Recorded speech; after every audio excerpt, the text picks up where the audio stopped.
saha nāvavatu, saha bhunaktu, saha viryam karavāvahai, tejasvinavadhitamastu ma vidvishavahai.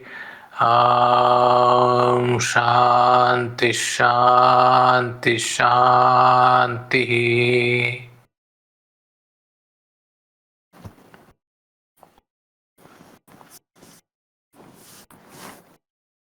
Welcome to another session. Can you hear me and see me properly? Just let me know. Yes. Okay. Perfect.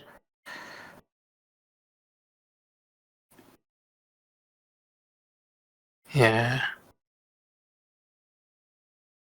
There seems to be some issue on Instagram. I mean, not on Instagram, but some issue in configuration.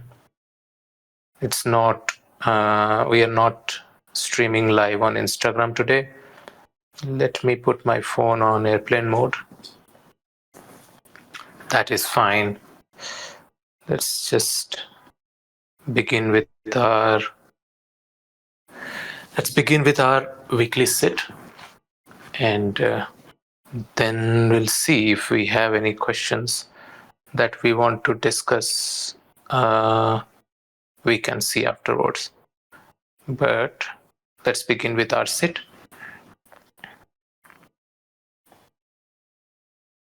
Make yourself comfortable.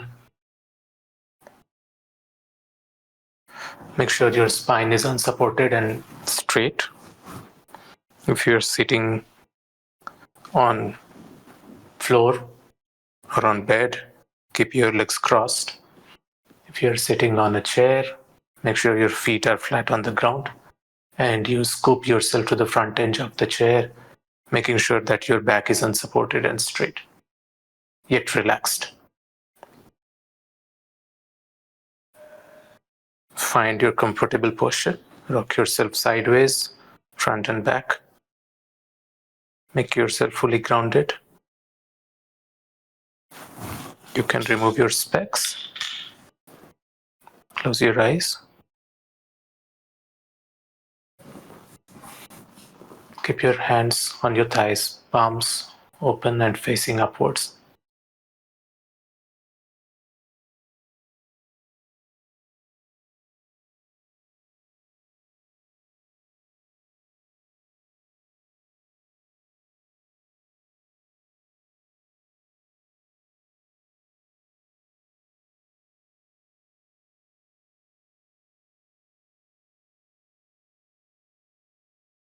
Let's begin with a couple of deep breaths. Inhale. And as you exhale, relax.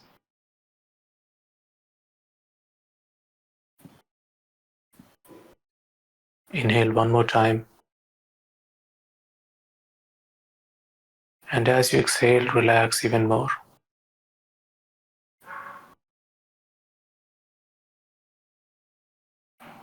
Inhale one more time.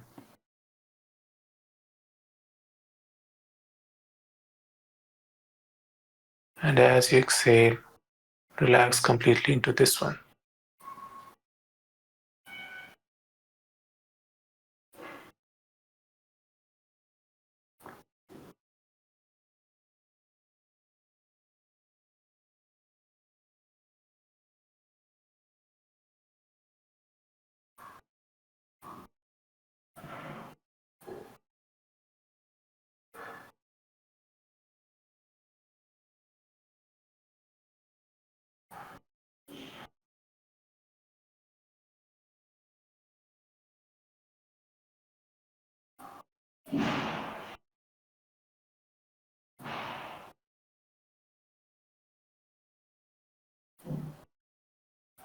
Let your breathing flow naturally.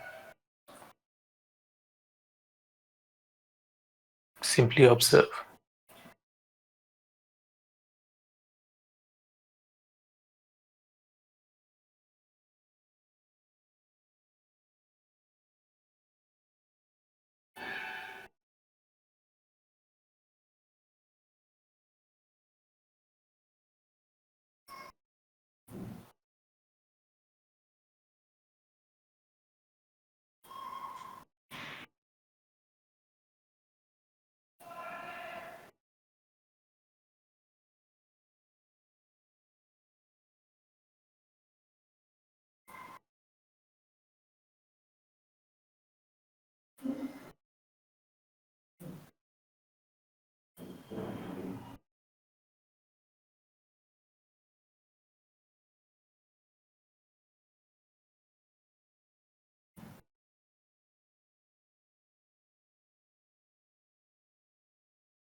Om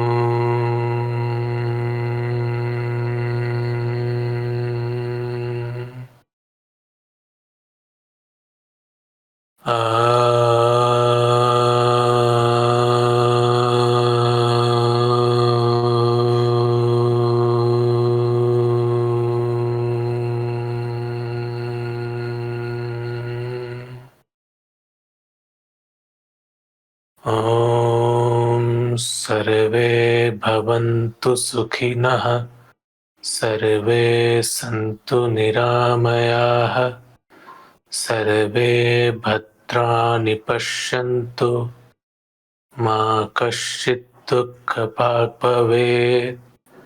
Om Shanti Shanti Shanti.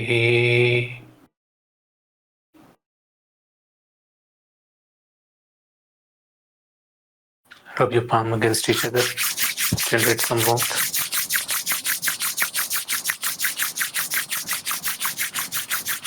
Cup your eyes with your palm. And slowly open your eyes.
So, I have a couple of questions that I have collected from several sources.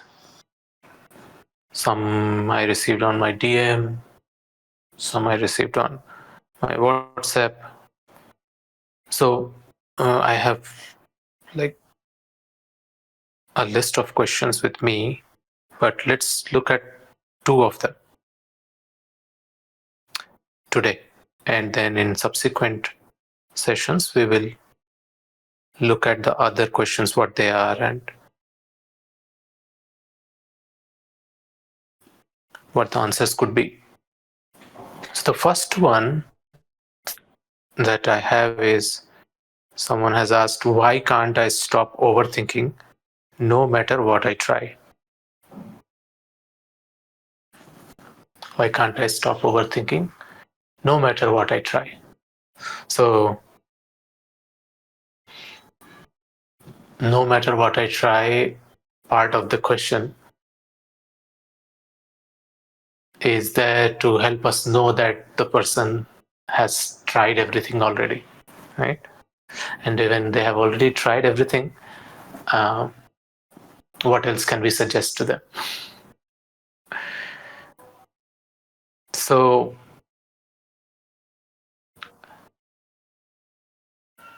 the reality is that they might have tried a lot of things which didn't work for them, and they cannot think of other things that they still can give a try. So looks like they have consumed, they have run out of options, right? That's why this second part of the sentence. But the first part, why can't I stop overthinking? That has a very particular reason as to why people fail or struggle to keep their mind in the right space and stop overthinking, right? All of our problems, seeming problems that we think we have, right? All of this stem from one thing, and that is our sense of identity, our ego. But ego is not directly responsible for all of these problems. It stems into many other faculties. The ego supports, or the identity supports, other functions. Another function that the identity or ego supports is likes and dislikes, what we like and what we don't like, right? And when we get into this cycle of liking something and trying to get it, not getting it, and disliking the feeling of not getting it, or getting it and then strengthening the feeling of liking it, this cycle keeps creating what we call impressions on our minds. Mind is, the word mind I have used here is a very loose term.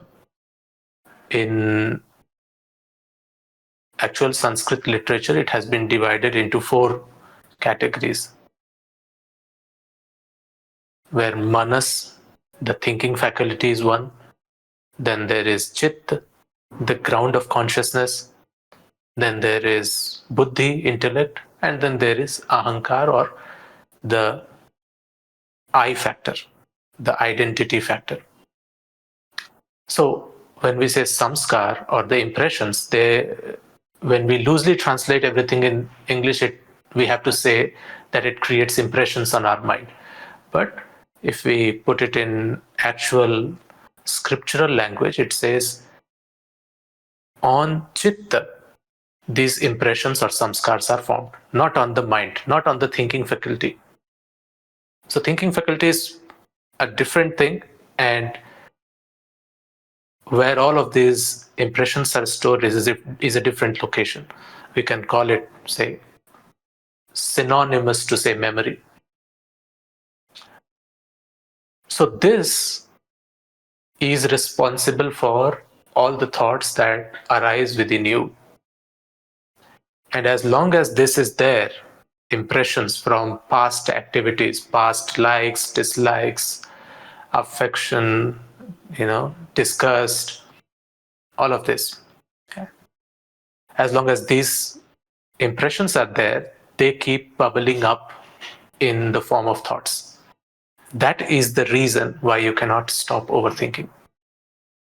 So you have to clear this bank of impressions that you have gained throughout these years. And how do you do that? You do that by 2 ways. One is by stopping to create newer impressions, and by trying to regularly clean what is remaining. So how do you stop creating new impressions? By engaging in actions without being attached to the result. That means without having a preference over what the result must be. Result can be anything. You always drive your action in a direction where you get the result that is favorable to you, but not obsessing over what the result can be. Just plan get into the action, and then accept the fate, accept what comes next. If your plan is sound, if your actions are on point, the results will always fall in place.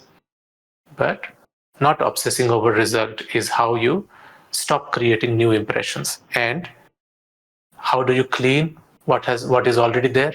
That is through meditation. Sitting in silence, sitting with yourself, letting those bubble up without making any judgment, because the moment you make another set of judgments, another set of impressions get formed. So letting them bubble without judgment, letting them pass, is how they get cleaned up. So these are the two ways.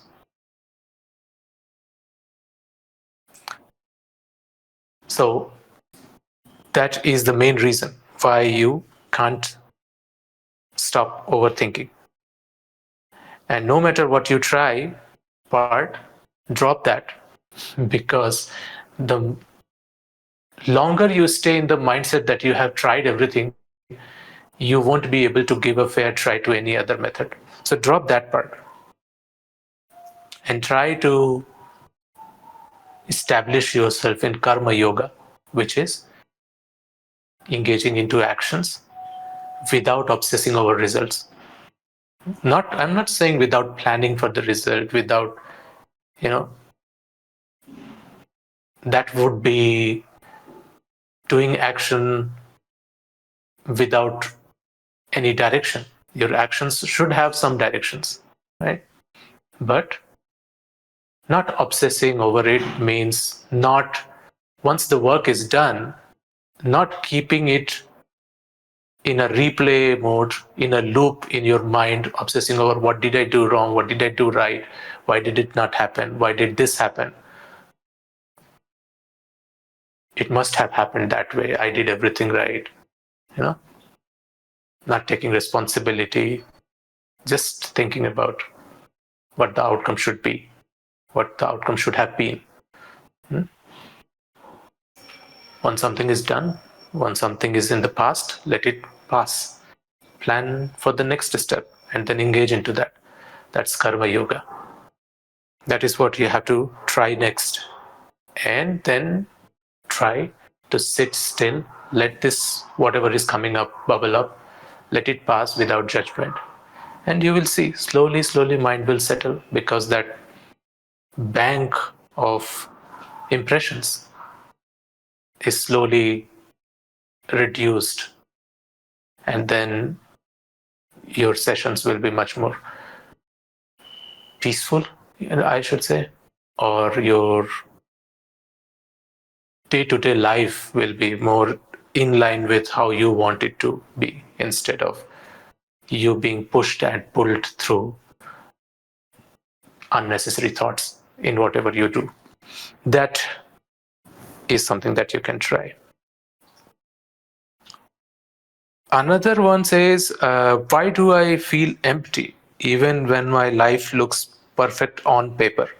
Why do I feel empty even when my life looks perfect on paper? Mm-hmm.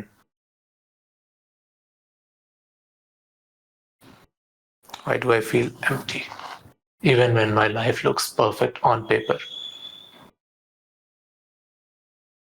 Maybe because your life is designed to look perfect on paper and not to feel,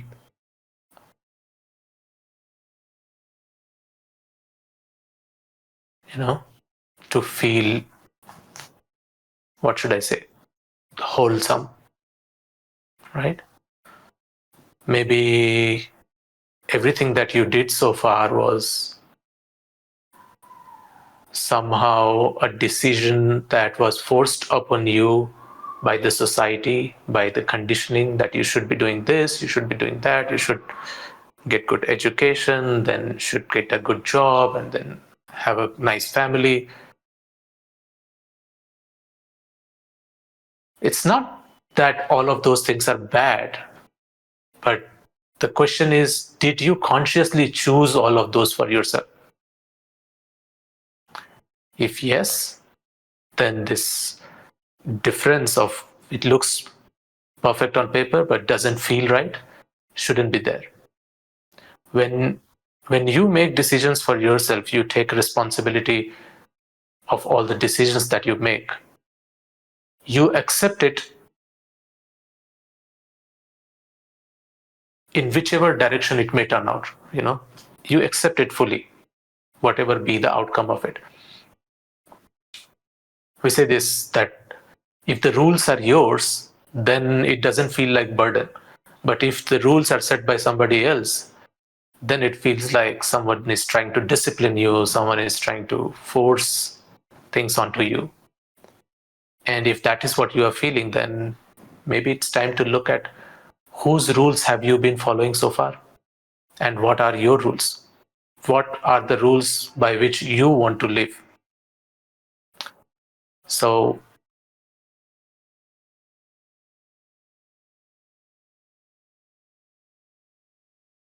a life which looks perfect on paper is a great blessing in itself, because if some basic things are taken care of, then you have the possibility to excel in areas where others might not have that luxury to explore, because basic things are taken care of. So don't look at it as the time that you have spent so far is wasted. Look at it as, well, knowingly or unknowingly, you are at certain spot, which seems, because you describe it in a way that it is perfect on paper, which seems a good starting point to now finally take charge of your life and do whatever you want to do. Consciously make decisions, take full responsibility of what you decide, and just enjoy your decisions, enjoy the actions that you decide to take.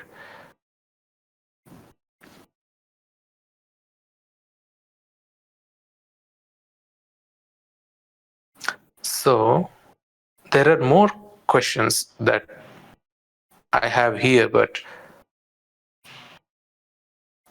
we'll see those a couple of those in the next session.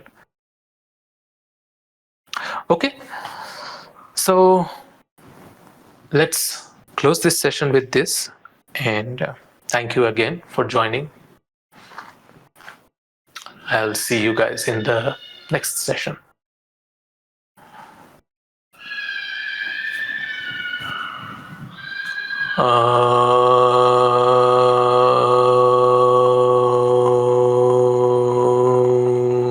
Purnamadav Purnamidam Purnat Purnamudachyate Purnasya Purnamadaya Purnamevavashishyate. Shanti Shanti Shanti.